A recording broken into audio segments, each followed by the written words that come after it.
भिवंडी शहरात वटपौर्णिमेचा सण मोठ्या भक्तिभावानं आणि उत्साहात साजरा करण्यात आलाय। ब्राह्मणआळी येथील गणपती मंदिर परिसरातील वडाच्या झाडाची महिलांनी पारंपरिक पद्धतीने पूजा करून वटसावित्री व्रत केलं। सकाळपासूनच मंदिर परिसरात महिलांची मोठी गर्दी पाहायला मिळाली। महिलांनी वडाच्या झाडाला दोरे गुंडाळून हळद कुंकू वाहत पतीच्या दीर्घायुष्य, उत्तम आरोग्य आणि सुख समृद्धीसाठी प्रार्थना केली। पारंपरिक वेशभूषेत सहभागी झालेल्या महिलांमुळे परिसरात धार्मिक आणि उत्सवी वातावरण निर्माण झालं। शहरातील विविध भागांमध्येही महिलांनी वटसावित्री पूजन करत भारतीय संस्कृतीतील परंपरा जपल्याचं चित्र पाहायला मिळालं। मुंबईतील राम मंदिर परिसरात घडलेल्या चोरीच्या घटनेवरून आमदार भास्कर जाधव यांनी राज्य सरकारवर तीव्र टीका केली। मंदिरासारख्या पवित्र स्थळी ही सुरक्षा व्यवस्था अपुरी पडत असल्यानं कायदा आणि सुव्यवस्थेचा प्रश्न निर्माण झाल्याचा आरोप त्यांनी केलाय। अशा घटनांमुळे नागरिकांमध्ये भीतीचं वातावरण निर्माण होत असून सरकारनं याकडे गांभीर्यानं लक्ष देण्याची गरज असल्याचं त्यांनी म्हटलंय। या प्रकरणातील दोषींना तातडीनं अटक करून कठोर कारवाई करावी, तसंच धार्मिक स्थळांच्या सुरक्षेसाठी ठोस उपाययोजना कराव्यात, अशी मागणी भास्कर जाधव यांनी केली। सरकारच्या निष्क्रियतेमुळे अशा घटना वाढत असल्याचा घणाघातही त्यांनी केलाय।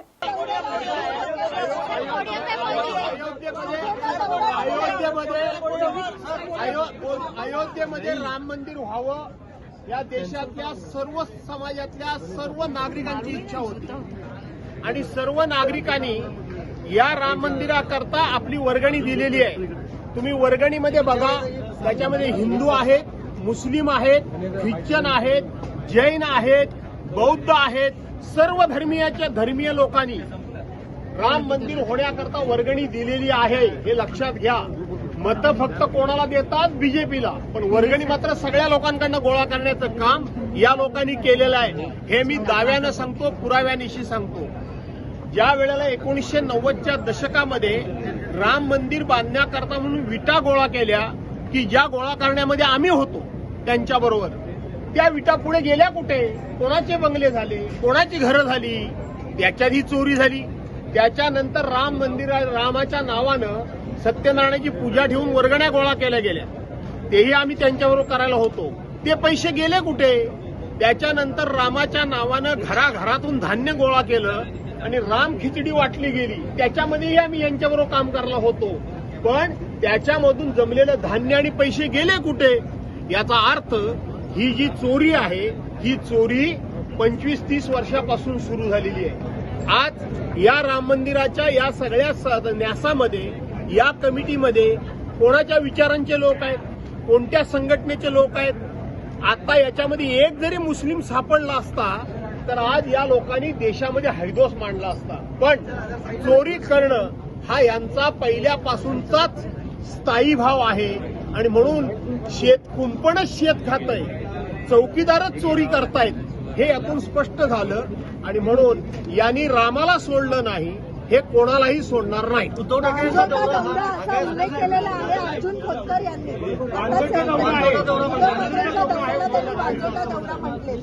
असं आहे, तुम्हाला त्याच्यामध्ये जास्त इंटरेस्ट आहे।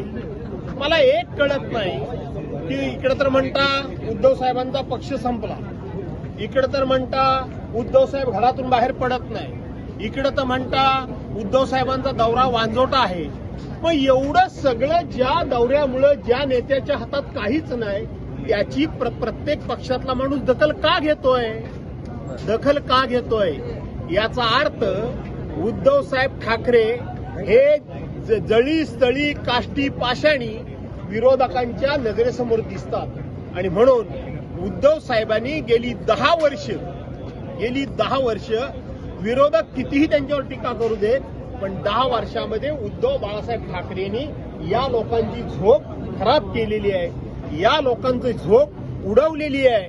आणि म्हणून उद्धव साहेबांच्यावर टीका केली तरी उद्धव साहेबांचं नाव घेतल्याशिवाय हे राजकारण करू शकत नाही, हे महाराष्ट्राला माहित आहे।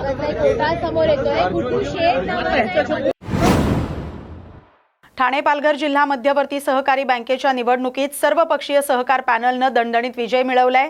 विजयानंतर खासदार डॉक्टर श्रीकांत शिंदे यांनी हा विजय विकास कामांवरील विश्वासाचा असल्याचं सांगत बँकेच्या माध्यमातून शेतकरी, महिला आणि युवकांसाठी अधिक प्रभावीपणे काम करण्याची ग्वाही दिली। यावेळी त्यांनी विरोधकांच्या टीकेलाही प्रत्युत्तर देत जनतेनं कामाच्या आधारे कौल दिल्याचा दावा केलाय। तसंच उद्धव ठाकरे यांच्या टीकेवर प्रतिक्रिया देताना आम्ही कामातून उत्तर देतो आणि जनतेनं त्यालाच पाठिंबा दिल्याचं त्यांनी म्हटलंय। दरम्यान नवनिर्वाचित संचालक क्षितिज ठाकूर यांनी बँकेत राजकारणापेक्षा सहकाराला जास्त महत्त्व असल्याचं सांगत निवडून आलेल्या सर्व संचालकांना सोबत घेऊन बँकेच्या प्रगतीसाठी काम करण्याची भूमिका मांडली। आज ठाणे पालघर जिला सहकारी बैंक का चुनाव, उसका आज रिजल्ट था और इस बैंक के चुनाव में सहकार पैनल के 21 में से 16 डायरेक्टर्स चुनकर आए। मैं सभी को बहुत बहुत बधाई देता हूँ, सभी का अभिनंदन करता हूँ और आने वाले समय के लिए शुभकामनाएं देखिल देता हूँ कि इन सब के माध्यम से, सभी के माध्यम से इस बैंक का कार्य जो गए कई सालों से, यही लोग हैं जो बैंक को कई सालों से चला रहे हैं। जो 6,000 जिसका टर्नओवर था उसका 12,000 टर्नओवर करने का काम यही सभी लोगों ने किया। आज आने वाले समय में 12,000 का 24,000 कैसे हो और लोगों को ज़्यादा से ज़्यादा सुविधा कैसे मिले, लोगों को महिला बचत गट हो, युवा हो या किसान हो, ज़्यादा से ज़्यादा इस बैंक से जुड़े हैं और ज़्यादा से ज़्यादा लोगों को एम्प्लॉयमेंट देने का काम इस बैंक के माध्यम से हुआ है।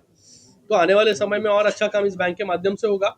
मैं खास करके हमारे नेता एकनाथ शिंदे जी हो, हमारे वसई के नेता हितेंद्र ठाकुर जी हो, क्षितिज जी ठाकुर यहाँ पर बैठे हैं, किशन कथोरे जी जो इस चुनाव में पूरी ताकत के साथ उतरे थे, बाला मामा जी हो, हमारे नरेश मस्के जी, रविंद्र फाटक जी, हमारे पालघर के एमएलए, उसी के साथ में राजेश जी मोरे, गोपाल जी लांडगे साहब, रविंद्र गोडविंदे जी, अनिल मुंबईकर जी, शिवाजीराव शिंदे जी जो माजी अध्यक्ष है, इन सभी के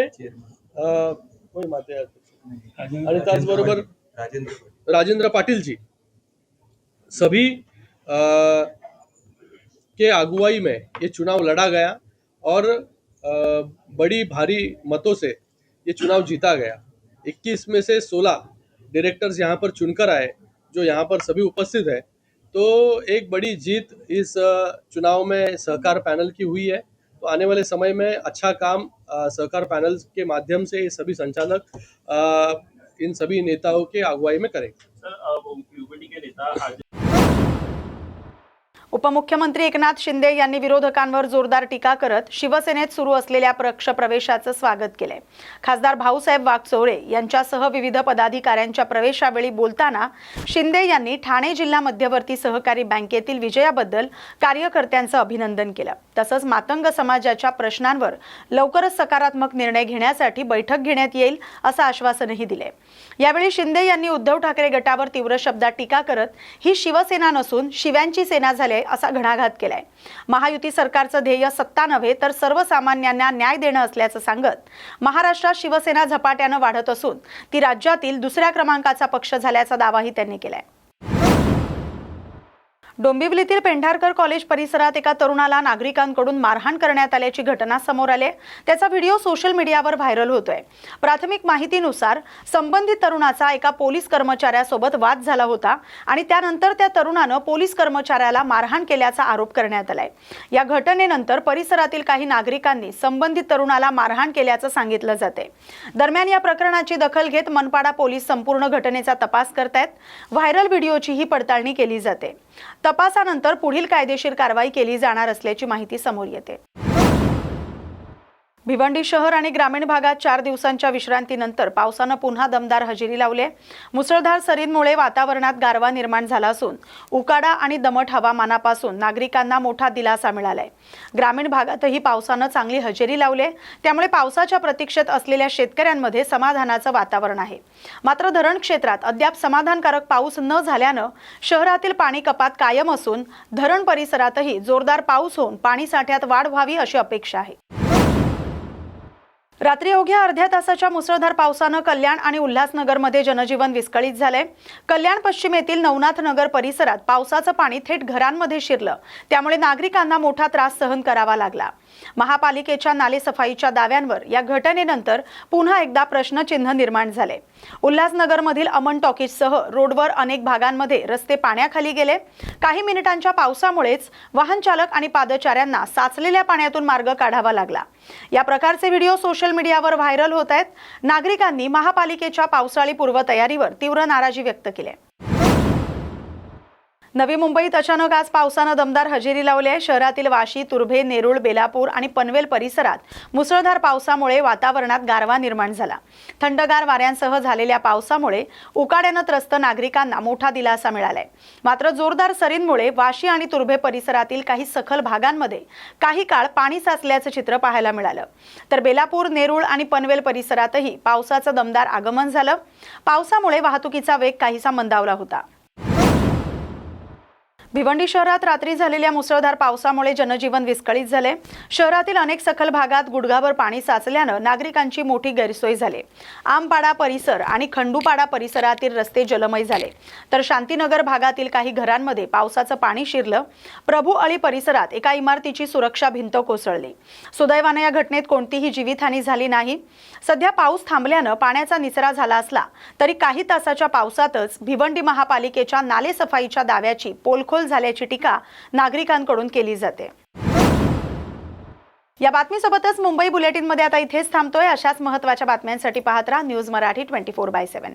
नवा भारत, नवा विचार।